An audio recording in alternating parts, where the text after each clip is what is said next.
So it's my pleasure to be able to talk about our work at ISMER. So my name is Qian. I'm from Johns Hopkins University, and our work is titled Restoring the Awareness in the Occluded Visual Field for Optical See-Through HMDs. So let's first look at what's the problem. So imagine in a human-robot collaborative manufacturing setting, so we have a robot moving in front of you, either doing some soldering task or pick and place task. So it can move quite close to the user. And in this case, if you put on the HoloLens, this is what you see. So the left and right eye are both visualized here, and you can slightly see the motion of the robot at the background. So we can see that there is occlusion caused by the optical see-through HMD. Even if it's optical see-through, there is still occlusion at the peripheral vision. So we figure out that it is actually a common issue for current generation of optical see-through HMDs. For example, for HoloLens, ODG, and Meta 2, there are occlusion at the top part of the vision, and for Moverio, it has occlusion slightly at the top and at the side. And for Magic Leap 1, it has occlusion at all directions of the peripheral vision. So the occlusion is caused due to the form factor of the HMD, and it occurs at the human's peripheral vision. But we all know that human's peripheral vision is actually very important to maintain safety and mobility of the person. So it will cause potential danger to wear such HMDs in various application scenarios, for example, driving, navigation, sports, and manufacturing.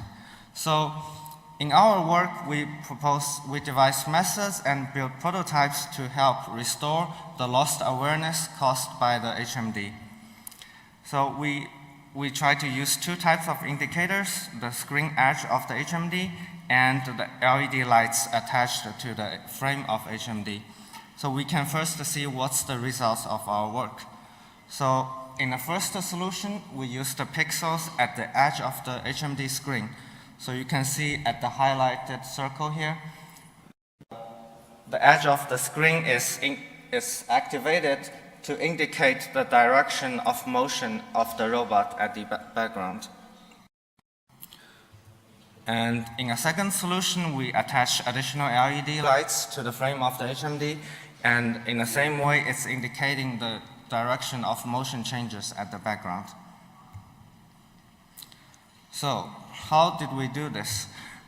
First and foremost, we use a front-facing wide-angle camera to help the person see what they cannot see. So we use a wide-angle camera attached to the front of HMD, and then this is an example view captured by the camera.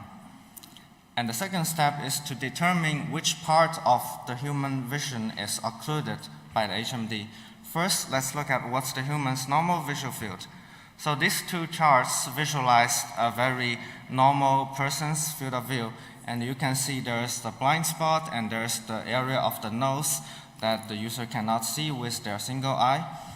And in order to use this information, we need to first convert the polar representation to Cartesian space by back projecting all the points in the visual field.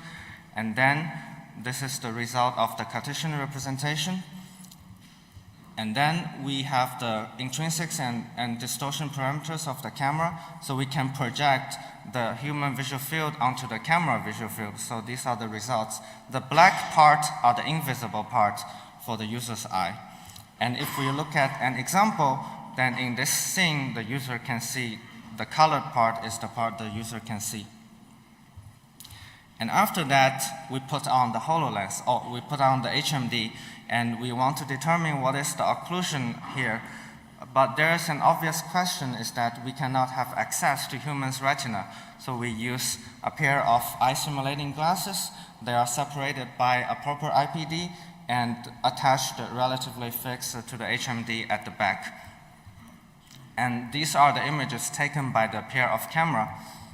And after that, we want to segment the background and the frame of HMD in this image. So for more details of the segmentation, please refer to our paper. And here we just present the results. These are the segmentation results of HoloLens. So the black parts represent the frame of the HMD, which are not visible, and the white part is the see-through area.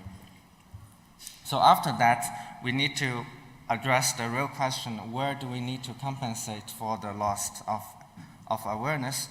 So first, we have already seen what's the normal vision for left and right eye separately, and then we figure out what's the occlusion for left and right eye separately. After that, we do a pixel-wise AND operation to obtain what is the area that the user can see for left and right eye separately. And after that, we do a binocular fusion, which is a pixel-wise OR operation of the two sides image, and then we get the binocular fusion in this image. The black area is the invisible area when the user puts on the HMD. So the black area is the area that the awareness is lost. So take this as an example.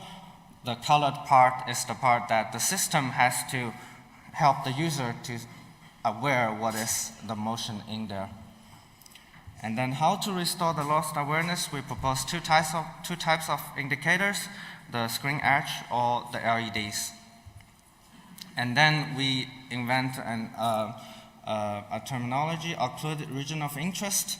So in this image, we can see that the one big black area is the part that occluded by the HMD, but we have many individual indicators. In terms of the screen edge or in terms of LED lights, we have many of them. So we need to determine a relationship in that each indicator is in charge of part of the occluded region of interest. So this is the results of our segmentation algorithm. Similarly, for more details, please look at the paper. So we can see that at the center, we have the screen edge indicators in different colors. And at the peripheral, we segment the total lost area into different parts that is in charge of individual indicators. And then the information inside each individual occluded region of interest is reflected from that associated indicator. And we also do the same for LEDs. In this case, the LEDs are visualized as the black dot, and the surrounding area of that light is the occluded region of interest for that indicator. So all the previous steps happens in the offline calibration stage, and the setup is like this, where we have a center camera, a pair of eye simulating cameras at the back, and all of them are interfaced using Raspberry Pi and a lot of other utilities.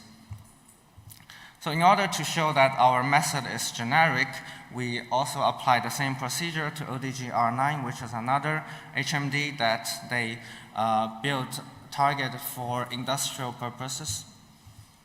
So we attach LED lights to the ODG R-9, and these are the results of segmentation.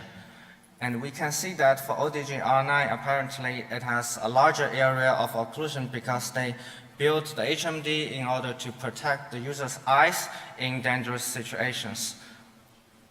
And we also do the segmentation and of the occluded region of interest for ODG. And after that, the user has to put on the HMD for real tasks. So in this online processing stage, the question we need to address is that what color to assign to each indicator given the current camera image.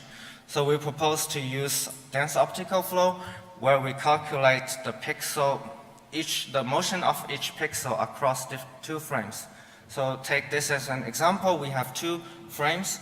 The absolute difference of the images are shown, and we want to calculate the dense optical flow of each pixel during the two frame. And then we summarize the total optical flow of each occluded region of interest, and then we assign only the brightness value to the indicators instead of color values.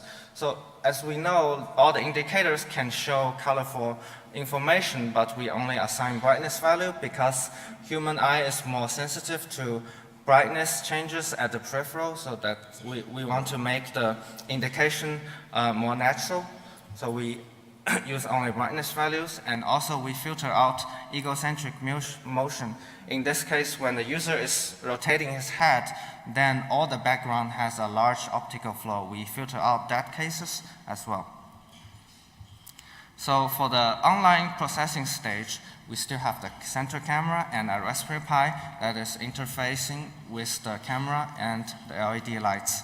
We also have a remote desktop monitor, a desktop computer to do the computation, and it is connected wirelessly with the rest of the system. And we do an object evaluation where we display a moving target at different locations with respect to the HMD for the HoloLens and for the ODG. And we use a pair of camera in this case as well to simulate the user's eyes, because this is objective evaluation. We don't want to count the different person's response. And there are 36 targets in total, and 4 scenarios are evaluated: HoloLens with screen edge indicator, HoloLens with LED indicator, and ODG with both indicators. So we look at 2 metrics. The first is the success rate, which means whether the indicator activates when it is in a hidden area. And the second metric is the direction of indication, which means if the indicator is activated, then if the user rotates his head according to that direction, is he going to find out the target?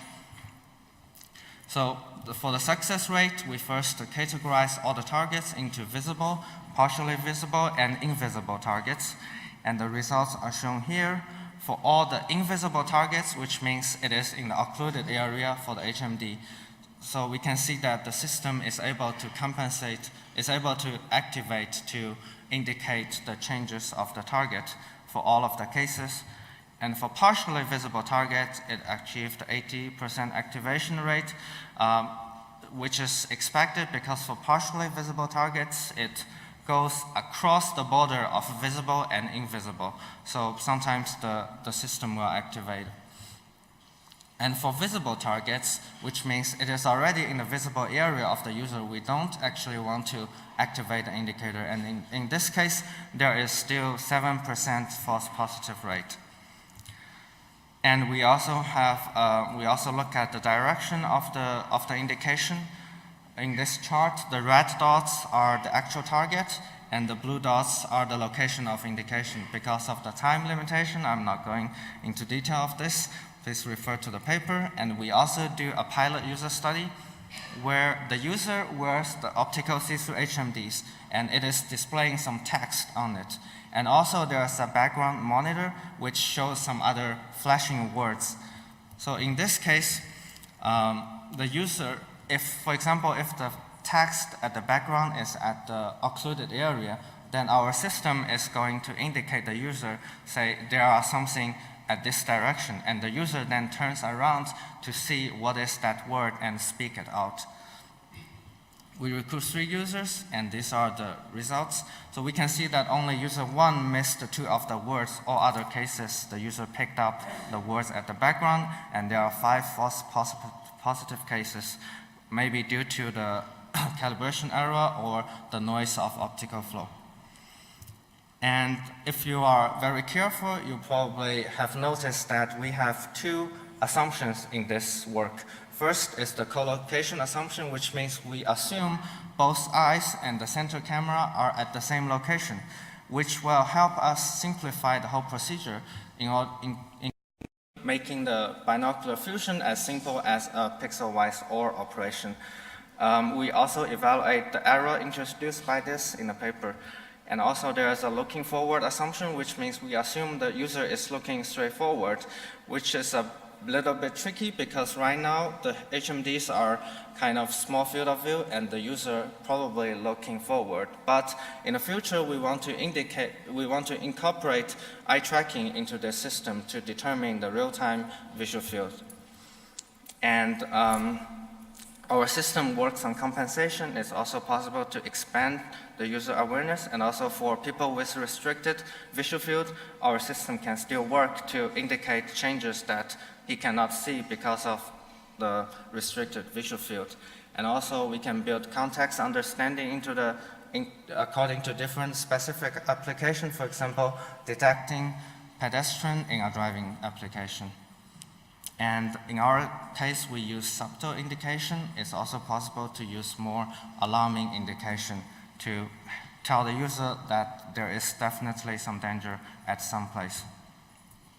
And also, our prototype doesn't look super fancy right now. We can improve it by using more dense LEDs and all-in-one devices to get rid of the external computer. And finally, I hope our system will be useless in the future, as indicated by Professor Fuchs. If we have HMDs that is just like a normal glass or on a contact lens, we don't need this work. But I hope before that goal is reached, this work can keep you safe until then. Thank you.